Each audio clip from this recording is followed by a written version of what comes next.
అనంతపురం జిల్లా మరియు దుర్గంపాడు మండలం, భద్రాచలం మండలం జంట మండల ఆధ్వర్యంలో ఈరోజు గాంధీనగర్లో నూతనంగా ఆటో యూనియన్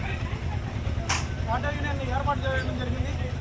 నూతన ఆటో యూనియన్ అధ్యక్షుడిగా షేక్ జానీని ఎన్నుకోవడం జరిగింది.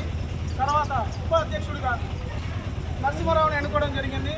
ప్రధాన కార్యదర్శిగా నాగరాజ్,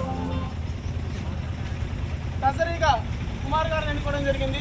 యువజన నాయకుడిగా సంతోష్ కుమార్ని ఎన్నుకోవడం జరిగింది. కొత్త కమిటీని ఎన్నుకోవడం ద్వారా గాంధీనగర్లో ఉన్న ఆటో కార్మికుల సమస్యలు ఏమైనా ఉంటే వారి ఆధ్వర్యంలో తీర్చేయడం జరుగుతుంది. అలాగే గౌరవ అధ్యక్షులుగా రమేష్ గారిని ఎన్నుకోవడం జరిగింది. వీళ్ళ సమస్యలు ఏమైనా ఉంటే ప్రెసిడెంట్ గారు గౌరవ అధ్యక్షులు గారికి చెప్తారు. వారి ద్వారా వీళ్ళ సమస్యలు ఏమైనా క్లియర్ కాకపోతే మండలం నుంచి మా సమస్యలు ఏం